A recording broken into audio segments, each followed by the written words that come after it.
आपने लखनिया दरी वाटरफॉल का नाम सुना है? और अगर सुना भी होगा तो यही सुना होगा कि ये सबसे खतरनाक वाटरफॉल्स में से एक है, क्योंकि खुद गवर्नमेंट ने इसे आधा बंद रखा है और आधा ही टूरिस्ट के लिए खुला हुआ है। तो चलिए इसकी बात हो जाए।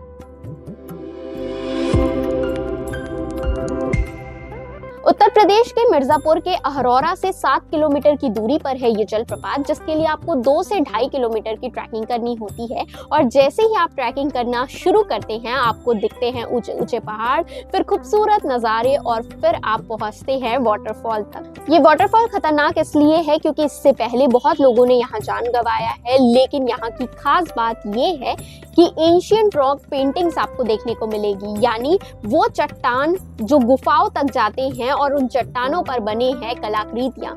वहाँ के लोगों की, वहाँ के लोग किस तरीके से रोजमर्रा की जिंदगी जीते थे, नृत्य करते हुए लोग, ये सब कुछ आपको देखने को मिलेगा, जो प्राकृतिक रूप से बहुत खूबसूरत लगेगा और आपको आपकी संस्कृति की याद दिलाएगा। तो क्या आप इस वाटरफॉल को देखना चाहेंगे? कमेंट करके जरूर बताइएगा, लेकिन अगर आप जाएंगे तो सतर्क रहिएगा। वीडियो अच्छी लगी हो तो लाइक करें और हमारे चैनल सीजी भास्कर को फॉलो एंड सब्सक्राइब जरूर करें।